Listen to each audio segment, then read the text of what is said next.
when you were coming up, when you were a kid, did you have a different perception of World War II than you did after you portrayed Captain Speirs? Well, I have uncles that were in Normandy. My Uncle Ford, who's still alive, was in D-Day.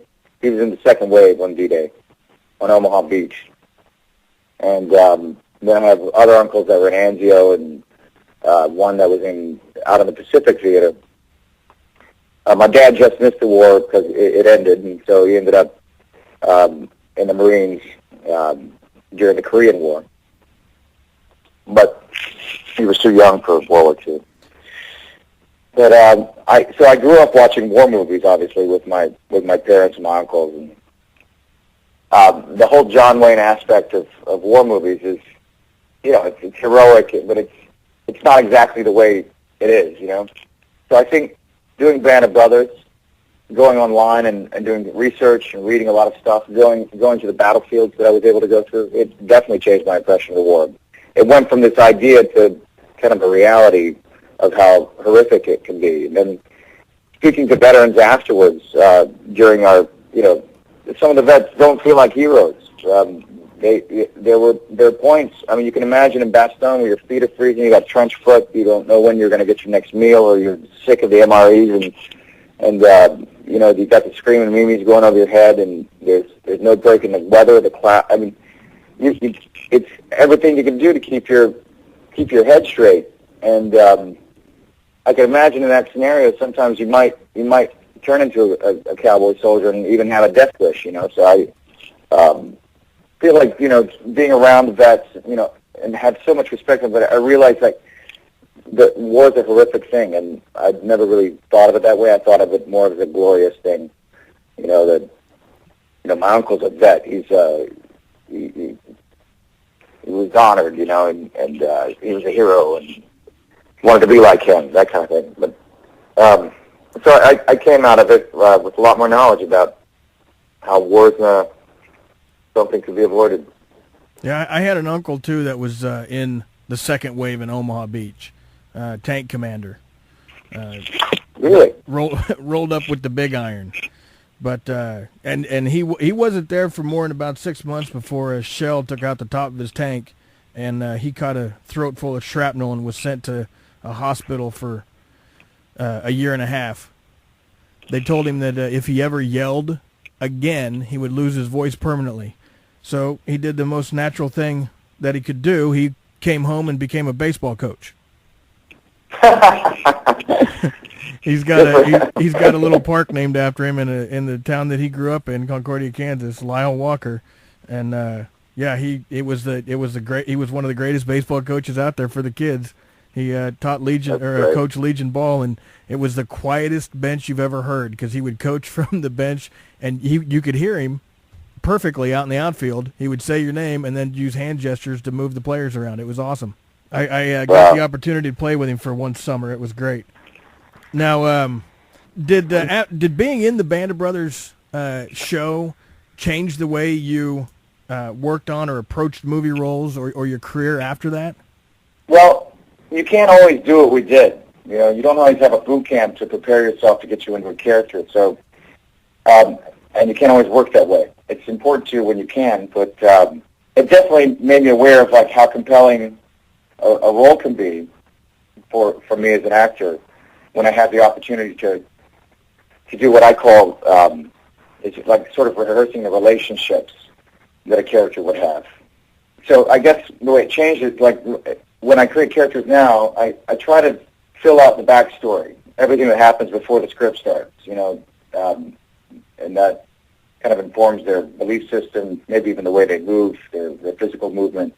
So I guess in that sense, I did change after Band of Brothers. But yeah, it did. It did affect me in a very positive way.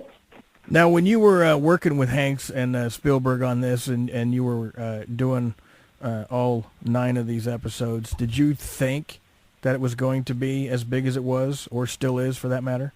No, actually, I didn't think of it in terms of that. I did another Spielberg miniseries that I started and called Into the West, and by then there just green enough as an actor to think that was going to be bigger than it was, or more.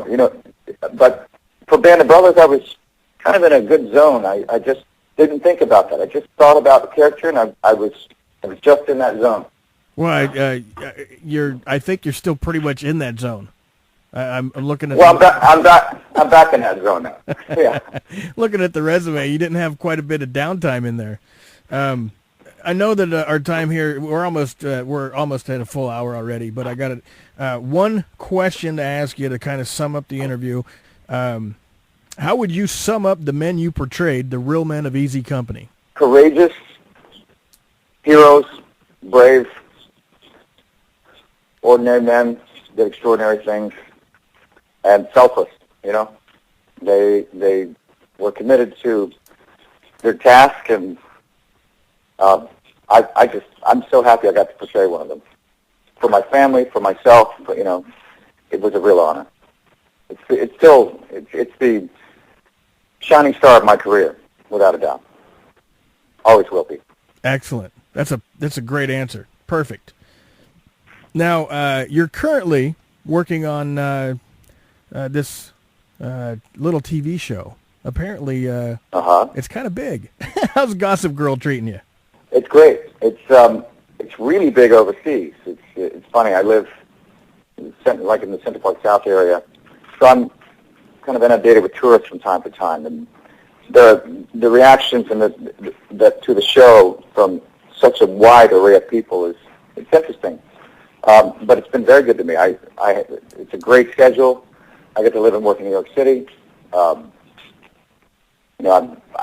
able to be involved in charity events. I'm doing an event for a charity this weekend called Project Sunshine. It's an outreach for kids with medical conditions and their families, and it's a great gig. It's been very good to me. Now, if somebody wanted to get involved with Project Sunshine, can you give us some more information about that? Because I know our listeners would love to have something else that they could help with. Well, it's a nonprofit organization that is involved in about 1,000 hospitals across the U.S., and they organize volunteers to be able to go into wards in pediatric wards and spend time with families as well as kids. And we'll go in, like I went last week to a hospital in the Bronx, and you just get down and you make crafts with the kids. We don't know their medical condition, so unlike their parents and the doctors and the nurses that they're always interacting with, who sort of always have that relationship to their ailment, and that we come in with fresh energy. We don't know what's wrong with them, and we can just be there for them so that they can let go and just have a good day and not think about what they're going through. And so, in that sense, it's encouraging for them, and it's great. I mean, I always feel like I get more than I give when I go to these things, because you leave really feeling like much better and about life, and it's important to be of service. So that's what we do. We go to hospitals, we'll read to the kids, we'll make arts and crafts with them. Just, you go and you just spend a few hours, and it means a lot to them. That's an amazing charity right there. I had no idea that was even out there, and you're so right. When you take away the ailment, and you don't have any idea, you're just going there to play with some kids. They're aware that you don't know.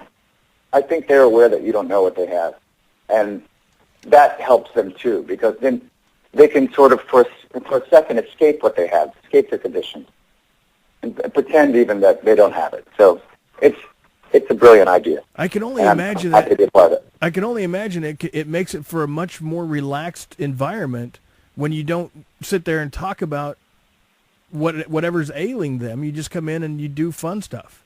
Well, it's like if you're sitting there with your mom and she knows she can't get that look off her face. Right. You know what I mean? And that's understandable. So it's a good way to alleviate that. I see on the important internet here that you also have a film that's in post-production, Happy and Bleeding. Yeah. Yeah, we're doing an edit right now. It's a fun little movie. We made it upstate, kind of a micro budget, and guy named Christian Charles directed it. Worked with Katja Winters and Emmett Walsh and Charlotte Ray, and 2 young kids that have never acted before but were amazing at it. So I'm excited to see some of the final edits, and we're going to put it on the film festival circuit. Any idea when it's going to be ready for the film festival circuit? Are you going to come out in a month, 6 months? I think we're looking for about 5 to 6 months. All right, cool. Now, where can fans find you to kind of follow what you got going on? Are you on Twitter? I'm on Twitter, Matt_Settle. It's not been verified yet. I don't know why. But yeah, I'm on Twitter, and that's the place where they can see me post. Last night, I had the great fortune of going to see Jay-Z and Kanye, and wow, what a concert. And I've got to tweet my photos about it today. So anyway. Wow, cool. I'm going to have to go check those out. I haven't been on Twitter hardly at all this morning.